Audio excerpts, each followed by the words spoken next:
개인회생은 채무자한테도 유리하지만 채권자한테도 유리한 제도예요. 왜 그러냐면, 안녕하세요, 김민성 변호사입니다.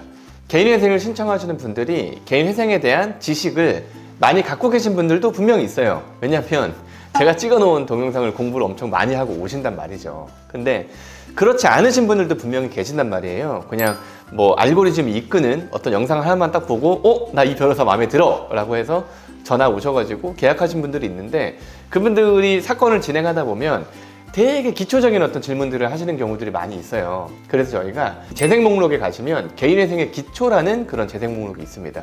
그거를 저희가 보통 링크를 보내드리는데, 새로운 영상을 제가 2023년부터 찍어드리겠다고 말씀을 드렸고요. 그래서 이제 3월 시작하는 날인데 오늘 한 8개 정도의 개인회생 기초와 관련된 영상들을 쫙 찍어드리겠습니다. 파트 1. 개인회생 제도가 뭐예요? 첫 번째로 개인회생은 어떤 제도인가에 대해서 설명을 좀 드려볼게요. 개인회생 제도라는 건 채무자 회생법을 기초로 해서 실행이 되고 있어요. 그리고 이 채무자 회생법은 2004년도에 이때 제정이 됐고, 통상적으로 어떤 법의 제1조를 보면 이 법의 제정 목적에 대해서 나오거든요.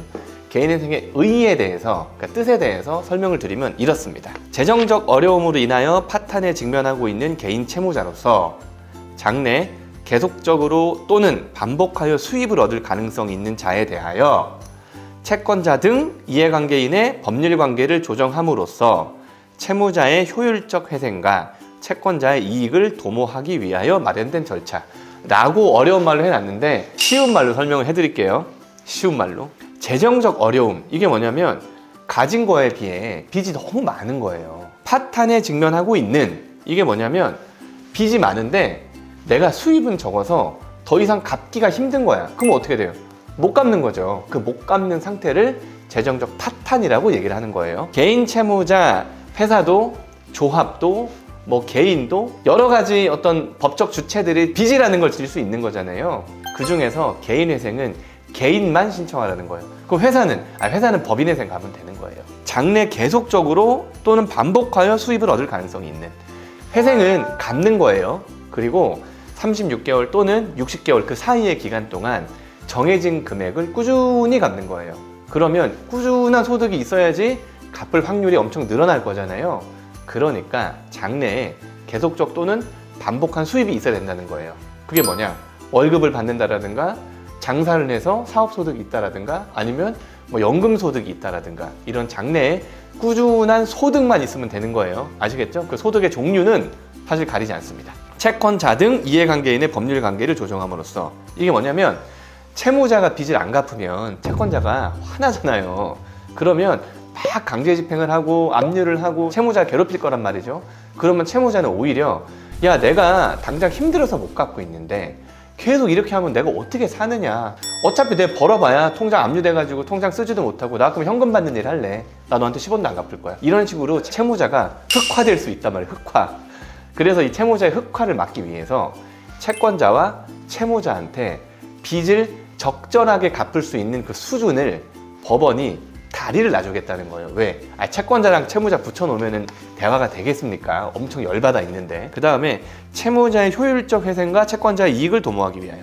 이게 뭐냐면 아까 말씀드린 그대로예요. 물론 빌린 돈은 갚아야 되겠지만 이 억울한 부분이 나름 채무자한테도 있을 수가 있단 말이에요. 뭐 사채업자 때문에 금리가 엄청 높거나, 아니면 내가 돈을 빌리긴 했는데 뭐 빌린 돈으로 사기를 당했거나, 아니면 주식 투자를 했는데 완전 폭삭 망해가지고 갚을 능력이 하나도 없다거나, 채무자들이 돈을 안 갚는 나름의 개인적인 사정이 있을 거예요. 빚을 갚을 수 없는 채무자에 대한 무분별한 추심이 있다면 채무자는 일할 능력, 그러니까 근로 능력을, 의지와 능력을 상실할 수 있단 말이죠.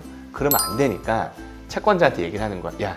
얘가 갚을 수 있는 돈 얼마인지 법원이 파악해 볼게.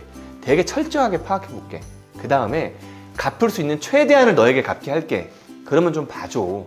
못 받는 것보단 받는 게 낫잖아 라고 하는 게 이 채권자 채무자 사이에 어떤 이익을 도모한다는 그런 뜻이에요. 구독과 좋아요 눌러주세요. 다시 한번 개인회생 제도의 뜻에 대해서 쉽게 말씀드릴게요. 운이 나빠가지고 폭삭 망한 채무자한테 채권자의 추심을 막으면서 이 채무자가 갚을 수 있는 최대한을 갚도록 법원이 유도를 하는 거예요. 그래서 채권자를 설득을 하는 거야. 뭘 위해서?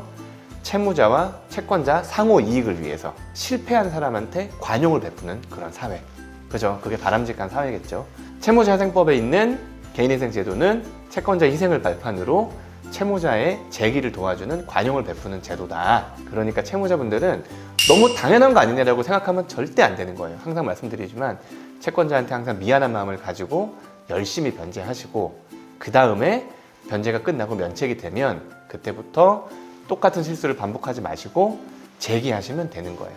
아시겠죠? 두 번째 영상으로 찾아오겠습니다. 두 번째 영상은 개인회생 제도가 왜 생겼느냐는 거예요. 금방 올게요. 감사합니다.